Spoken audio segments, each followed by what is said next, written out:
Hello, my friends. We are back, and we have a violin made by Scott Cao, C-A-O. I hope I'm saying that right, Scott. And we have the magnificent Catherine here. She's a violinist professional, as well as a violin teacher. So you'll get to have the best person being your eyes, hands, etc. of this violin and sharing with you what she thinks and who it's suited for. So without further ado, here's Catherine and Scott Cao violin.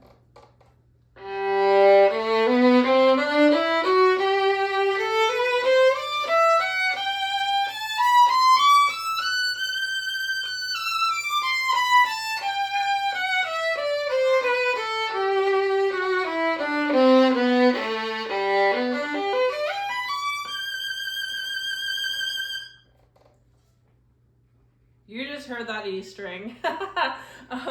Very powerful E string here. Lovely tone, very clear projective upper register. Already I can tell this has a lot of potential. Already just from playing that one scale.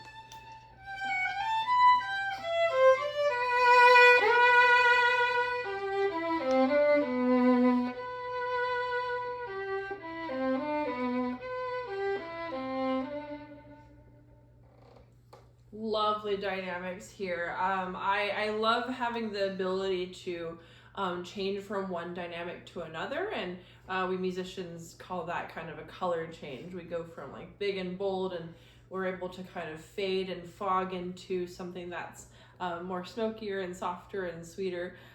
So yeah, I really love the dynamic range on this one.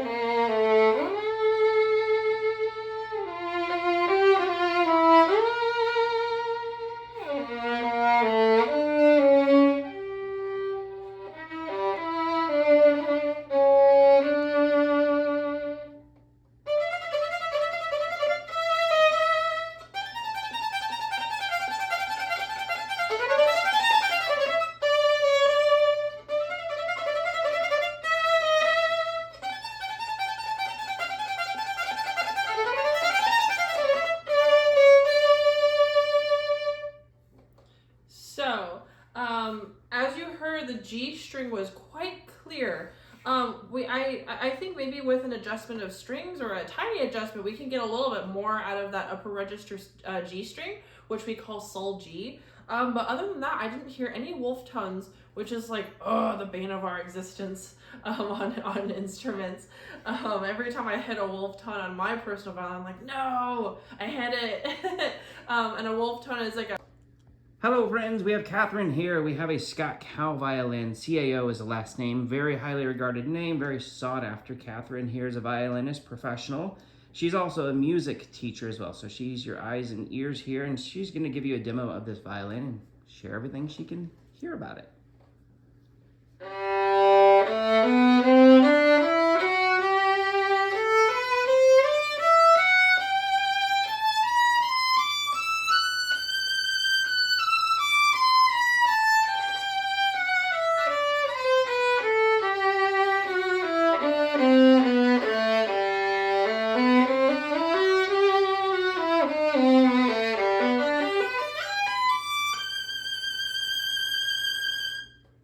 We're off to a great start with a very lovely projective sound. She can sing for sure. She will be heard. Very bright and excellent projection so far.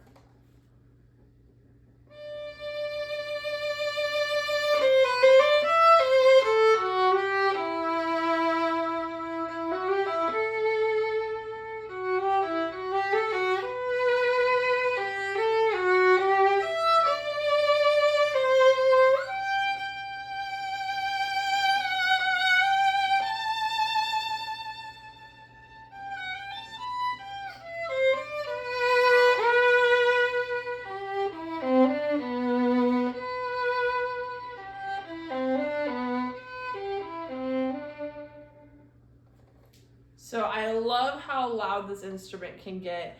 I also love the soft tones. However, they do require, if you're trying to play really piano and clear, they do require a little bit of extra effort with the bow. So just make sure that, if you choose this instrument, make sure that as you're exploring the pianos, that you find just the right adjustment in your bow. So right amount of lightweight and tilt in the bow in order to achieve that lovely sound, which is not going to be that much effort, but just to keep in mind. But again, you really don't have to work very hard for the loud dynamic, so that's totally awesome.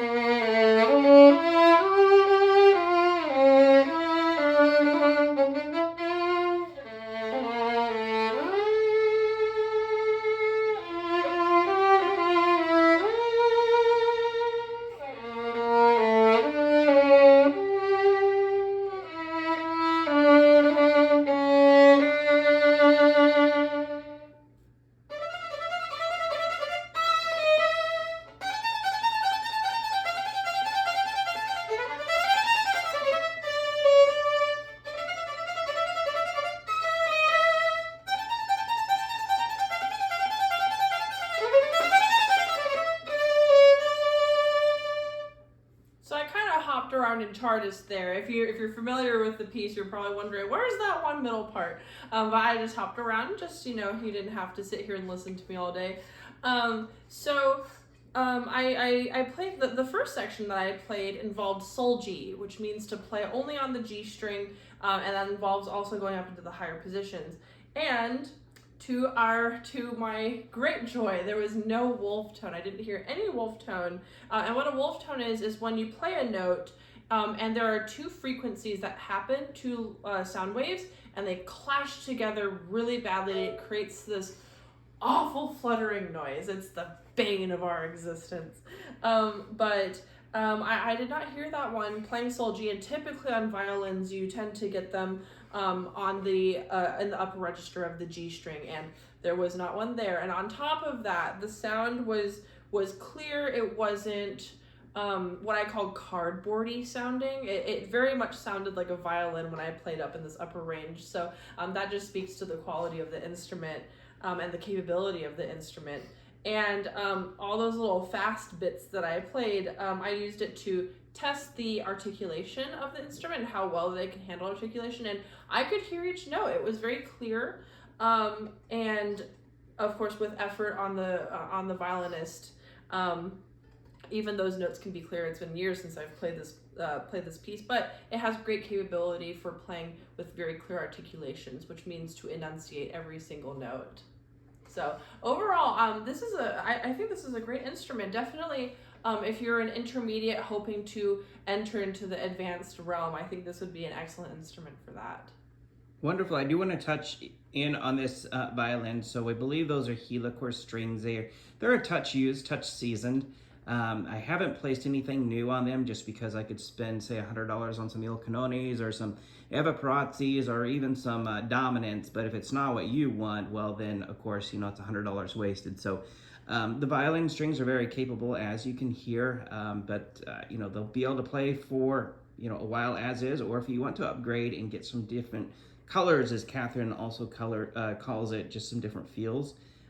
You're welcome to. What you guys didn't get to hear was previously I ran out of storage on this phone, but the violin is extremely dynamic. As Catherine was saying, that you can have that bright sound, but also it can kind of fade and fog into sort of a misty sound. So it's a joy to hear. So I've enjoyed that. So I will stop rambling. I hope you enjoyed, and any questions, reach out, but play on, my friends.